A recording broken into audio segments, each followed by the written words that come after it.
शेतकऱ्याची कर्जमाफी शेतकऱ्याची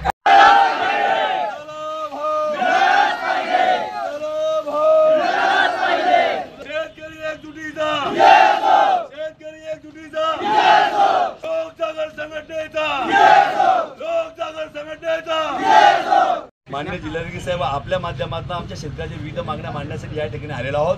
ज्या माध्यमातून आमचे शेणखत आणि दूध या ठिकाणी शासनाच्या जिल्ह्याच्या आम्ही होळी केलेली आहे। आमचं एवढंच म्हणणं आहे की आमच्या शेतकऱ्याच्या दुधाला पंचायती हमी मिळावा, शेतकऱ्याला सरसकट कर्जमाफी मिळावी। आमची सरकारला पावसाळी अधिवेशन चालू आहे।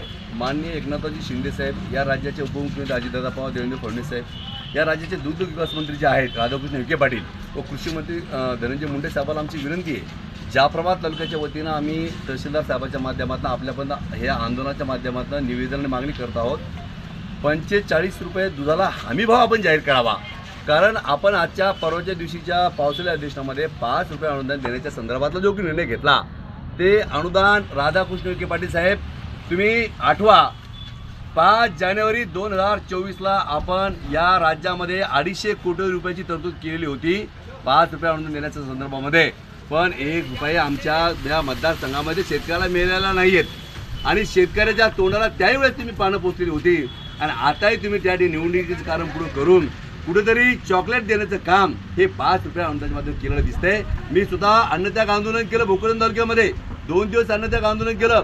आपण 27 रुपयाचं दूध 3,5,8,5ला 27 रुपये भाव असताना त्याच्यामध्ये केवळ 3 रुपये तुम्ही वाढवले साहेब। 3 रुपये वाढवले असताना मला एक सांगायचं शेतकऱ्याच्या वतीनं तुम्हाला की आज आमच्या पशुखाद्याचे दर गगनाला मिळाले, आज चारा टंचाई मोठ्या प्रमाणामध्ये आहेत। दुबारा पेरणीचं संकट शेतकऱ्याच्या डोक्यावरती असताना त्या ठिकाणी दुधाला 30 रुपये भाव जर देत असाल तर या शेतकऱ्याला आत्महत्या केल्याशिवाय पर्याय ठेवलेला नाही आपण लोकांनी।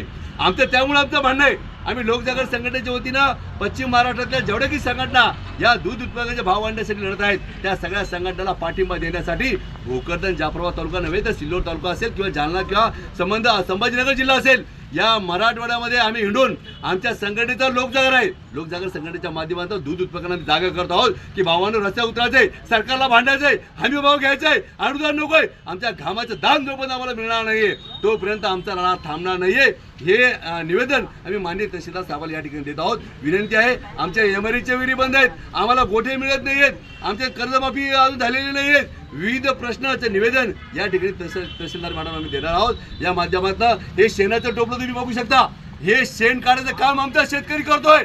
सकाळच्या 4 वाजल्यापासून उठतोय, त्याला शेण काढावं लागतं, त्याला दूध काढावं लागतं, गायचं त्या गोमूत्र साफ करावं लागतं। अशा कंडिशनमध्ये हे सरकार आणि एसीत बसलेले अधिकारी यांना शेतकऱ्याच्या भावनांची कदर दिसत नाहीये। त्यांना या शेतकऱ्याच्या भावनांची कदर जर असती तर त्या ठिकाणी या शेणाचं दान देण्याचं काम त्यांनी केलं असतं।